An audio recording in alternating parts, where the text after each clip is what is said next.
people came and they looked at the book and they bought a book, but they also like talked to each other about photography and about creating, which I think is super cool. I'm glad that but also like my book was able to like bring people together to do that.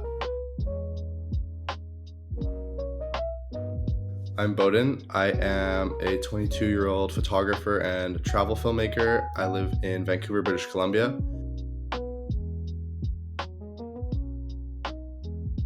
So last September, I went on exchange to London as a part of my university program.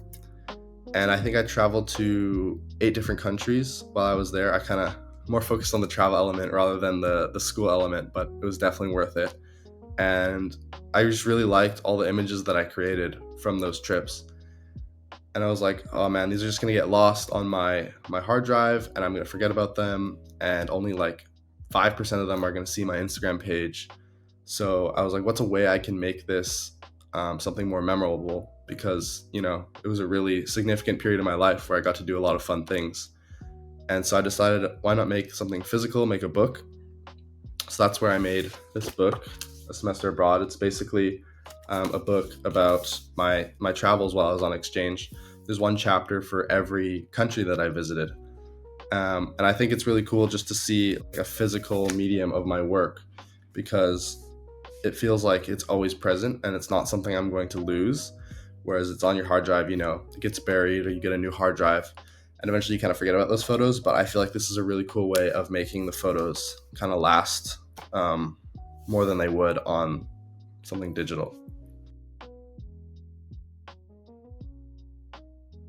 It's pretty common for creators to have digital products, so I kind of wanted to do something a little different and make a physical product, just because I think it stands out a bit more.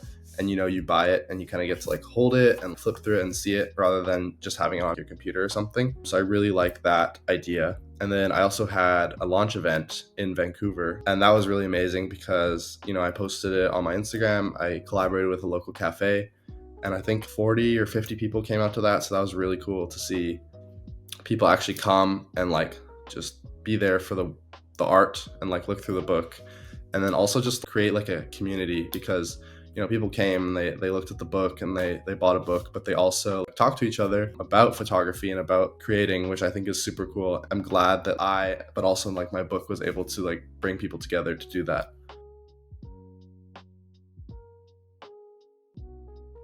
The way I really got into like creating and shooting and got a lot of my inspiration was by going to events here in Vancouver. I went to like a lot of photo walks, just like meetups where people would have their cameras. You're at like a cool location, you shoot a bit and you socialize, you get each other's Instagram, and then maybe like you guys shoot after that.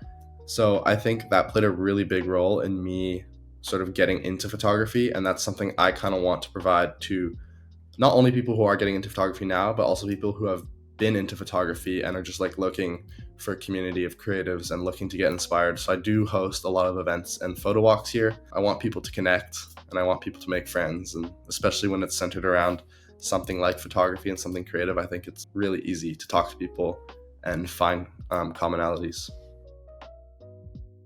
I'm not really good at like graphic design, or I'm not really versed in like InDesign. So I was like, okay, let me try this. So I started using BookWright to create my book, and it was pretty intuitive. Like I was able to sort of lay out the photos how I wanted to. I didn't really have to like Google any tutorials or anything. So that was nice. Brought all my photos in, put them onto pages, and then sorted them into chapters, right? And I didn't really know how to design it. So my girlfriend, who does like a lot of graphic design, I asked her to help me, and she really showed me like some ways I could make the pages a little more creative. And then after that, I got really experimental with each page and the layout as I tried to make. So like when you flip through it, each page would be different and it wouldn't be like too repetitive. So it was a little more interesting to like read and go through and like look at visually. And I think the whole process of importing my photos, laying them out, designing it, writing the text, because I have a little bit of text at the beginning of each chapter.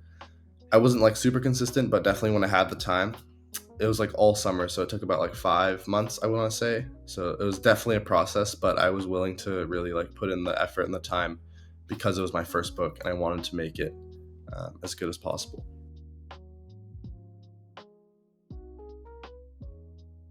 So, yeah, I definitely did have a lot of raw images after my trips. But the thing is, like, after each trip that I go on, I try to edit the photos as soon as possible just because that's when they're the most fresh in my memory and when I feel the most inspired to, like, go through them and edit them. So, after each trip, I would kind of cut down those photos and edit them there. So, I already had all of my selected edited photos from those like 4 months that I spent abroad, because that's like sort of my part of my workflow where I edit them like right after. So all I really needed to do was like bring them in. So I don't know the exact number of raws or anything, but I think the book, I want to say, has around like 300 photos edited.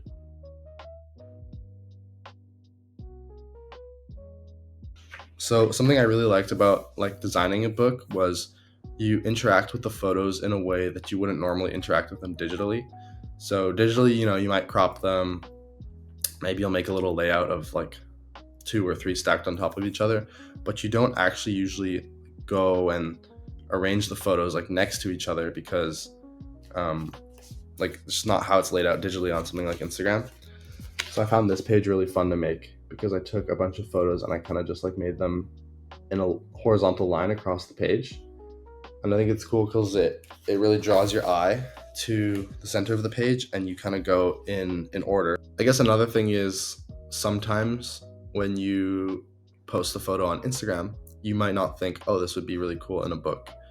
But there's definitely some photos that I used in this book in ways that I would never use online. Like this page, I think is a really good example of both that contrast and like a photo I wouldn't normally use. So it's this one here. So I have this really wide landscape shot of me walking under this tree, and then this really close up shot of this fern leaf where you can see all the details. And I think it's really cool because I would never like post this, especially like make it really big on my feed because it's not like the most interesting photo, but it complements this photo of me walking under the tree really well because the blue and the green just go together super nicely, but also you have a wide shot and a close up shot. So it contrasts and complements, which is why I think like this page like works so well. So I think it's just really cool to look at because it's like so visually different, but the colors still complement each other. Okay, here's something fun I did. So this is in my Istanbul chapter. I have like a normal page over here of two photos stacked on top of each other, and then I turn this one sideways. So when you go to look at it, it's sideways, and then you go to the next page, and the next page is all like vertical, but the photos are horizontal. So it's kind of another way you can like interact with the book because you have to turn it, and then it's a little more interactive than just flipping through it. So that's pretty fun. Something I really like are like the full pages where you take one photo and you spread it across both pages because you kind of like get to see a lot of the details in the image that you wouldn't be able to see, especially if you're like viewing it like on a phone or even just like a smaller one on the page. So ones where I really want to emphasize the details, I would try to make either one half of the page or both pages. I also really like the Madeira chapter. It's my last chapter in the book. Just because I do a lot of full pages and it's landscapes and the colors are just really nice. And also something about the colors when you print it on paper, they look a little more, I don't know, like full because they're a little bit matte, but the saturation is still there. So they just feel a little bit more satisfying to look at than when you see something digitally.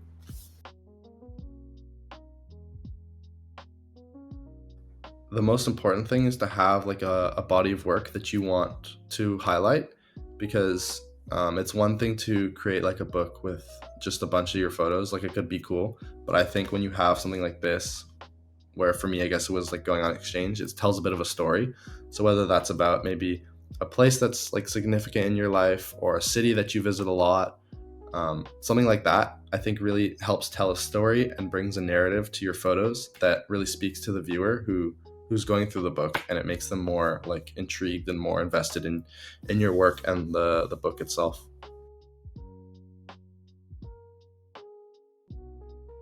Something I really stand by even now is always put your art first.